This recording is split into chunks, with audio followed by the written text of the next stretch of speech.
सालार के फैंस तो इंतजार कर रहे थे 1 दिसंबर का, लेकिन उससे पहले ही सालार की टीम ने कर दिया धमाका। एक ऐसा विस्फोट कर दिया है जिसका असर तो पड़ना तय है। नमस्कार, मेरा नाम है मनीष शर्मा और आप देख रहे हैं जनगण मन रिएक्ट्स @JGM रिएक्ट्स। सब्सक्राइब नहीं किया तो तुरंत कीजिए सब्सक्राइब ताकि आपको हमारे वीडियोस लगातार मिल सके। हम फेसबुक पर भी हैं, इंस्टाग्राम पर भी हैं, तो प्लीज इसे फॉलो कीजिए और वीडियो शेयर कीजिए। तो चलिए हम सबसे पहले बात कर रहे हैं उस धमाके की जो सालार की टीम ने आज कर दिया है, यानी ट्रेलर के लॉन्च से पहले ही। हालांकि धमाका कितनों के दिल तोड़ेगा या नहीं तोड़ेगा ये तो आने वाले टाइम में पता चलेगा, लेकिन जो धमाका किया है वो किया है डायरेक्टर प्रशांत नील ने।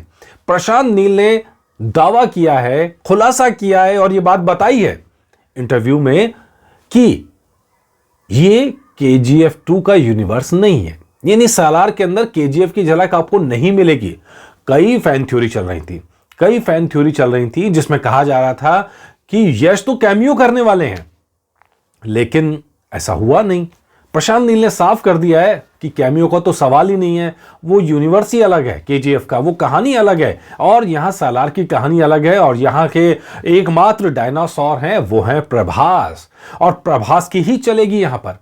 आज जो खुलासा उन्होंने किया प्रशांत नील ने वो ये भी कहा है कि सीधे सीधे दो दोस्तों की कहानी है जो दुश्मनी में बदल जाती है, और उन दो दोस्तों की कहानी को उन्होंने KGF से भी पहले लिखा था और अब बड़े पर्दे पर उतरने का टाइम आ गया है। वो अपनी कहानी को लेकर इतने आश्वस्त हैं कि अभी पार्ट 1 आ रहा है और पार्ट 2 भी आएगा।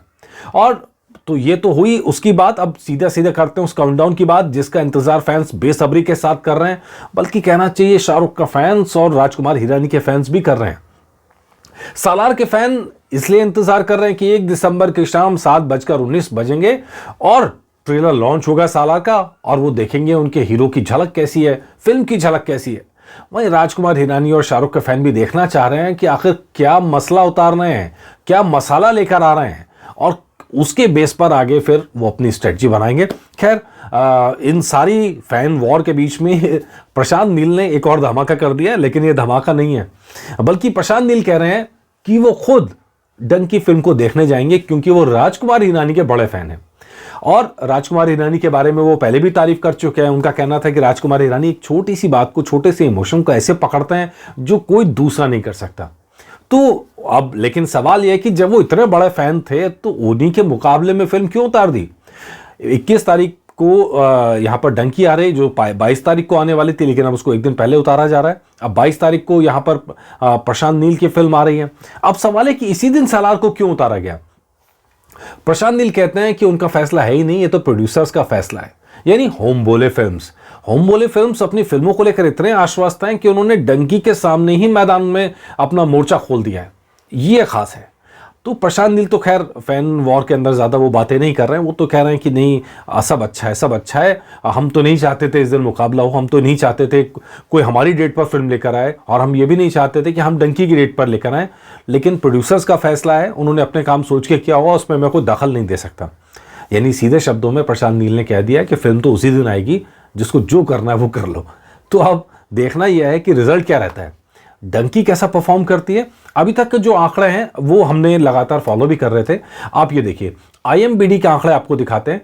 IMDb के अंदर जो हमने आंकड़े देखे थे उसके अंदर पहले सालार कहीं ऊपर थी, डंकी नीचे थी, लेकिन जब से डंकी ने 2 अपने ड्रॉप्स गिरा दिए हैं और उन दोनों ड्रॉप्स के बीच में जो डंकी है उस लिस्ट में दूसरे नंबर पर पहले पर एनिमल है। लेकिन अब बारी आ गई है सालार की, जब वो अपना प्रमोशनल इवेंट शुरू कर चुके हैं, प्रमोशन शुरू कर चुके हैं। अगर आपने देखा होगा ट्विटर पर या दूसरे सोशल मीडिया पर प्रमोशन एकदम शुरू हो चुका है। इसी तरह बुक माई शो की बात करें तो बुक माई शो के अंदर भी सालार का क्रेज ज्यादा दिख रहा है, और उसकी बहुत बड़ी वजह यह है कि सालार पहले से मौजूद थी।